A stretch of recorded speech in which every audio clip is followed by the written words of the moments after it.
And I had to start to learn that the time that I was spending watching pornography, it meant that I have to spend that time reading my Bible. I had to try to implement new behaviors, okay, so that I do not continue to engage in a thing that I knew I didn't want to be a part of, because I knew God delivers, I knew God is a redeemer, I knew the power of the blood of Jesus Christ is strong, but I also knew that I had to be very intentional with what I have to do next. Like, I want to be saved, I want God to help me, but at the end of the day as well, I need to implement some behaviors that helps me not to fall into that particular thing. So sometimes I had to like literally just open my door in my room, because masturbation thrives in secret. There's no way you can do it while everybody else is looking at you, like no ways. So I had to actually open my door sometimes, just so that I know that if somebody else is in the other room or somebody else is watching, there is no way that I'm gonna engage in this thing. And another thing was for me to check some of my triggers, like were there movies that I was watching that were causing me to actually fall into this thing? Was there a person in my life that was causing me to fall into the sin?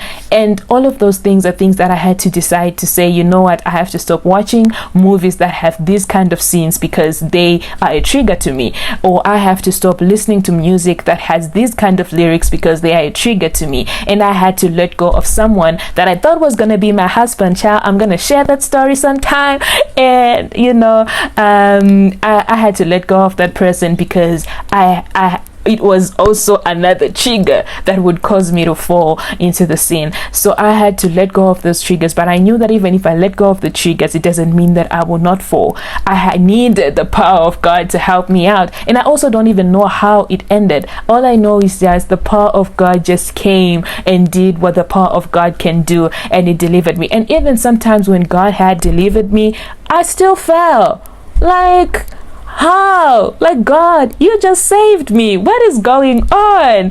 And you know, but sometimes that is when the enemy comes, because he wants to condemn you. And so he comes when you fall and tells you, so listen, so you can see you can do this, so you can live without this, so stop being, you know, holy girl, and just continue to fall into the act. But I had to realize that, you know what, even if I cry because I've fallen, even if I cry because I'm saying, God, I want this thing to go away, and I keep falling, I have to tell myself, you know what, I have to run back to God more than I run away from him. Because the moment I run away from him, the enemy like has free access to me. So I have to learn that even if I fall in the hands of God, and I still go back to him, and he helps me out. And God is so loving, and God is so faithful, and I want to spread that kind of freedom that comes with just like I feel so alive because I don't have that burden anymore. And sometimes I just have to help someone that even if when God saves you, it doesn't mean that the thing sometimes goes away.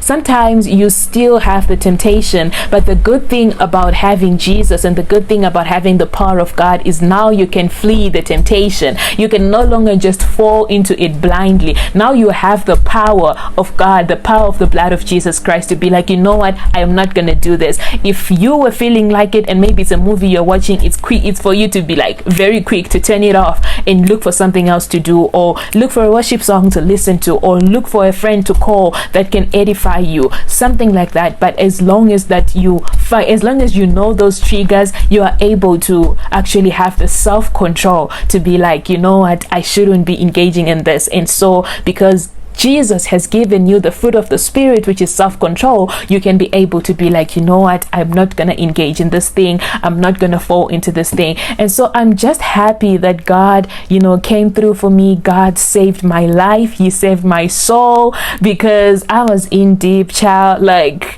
I every time I think about it now, I'm like, I look at it and I'm like, I wouldn't, if you had told me like years ago that I would be in a space where I would be like, I'm free from this, I wouldn't even have believed it.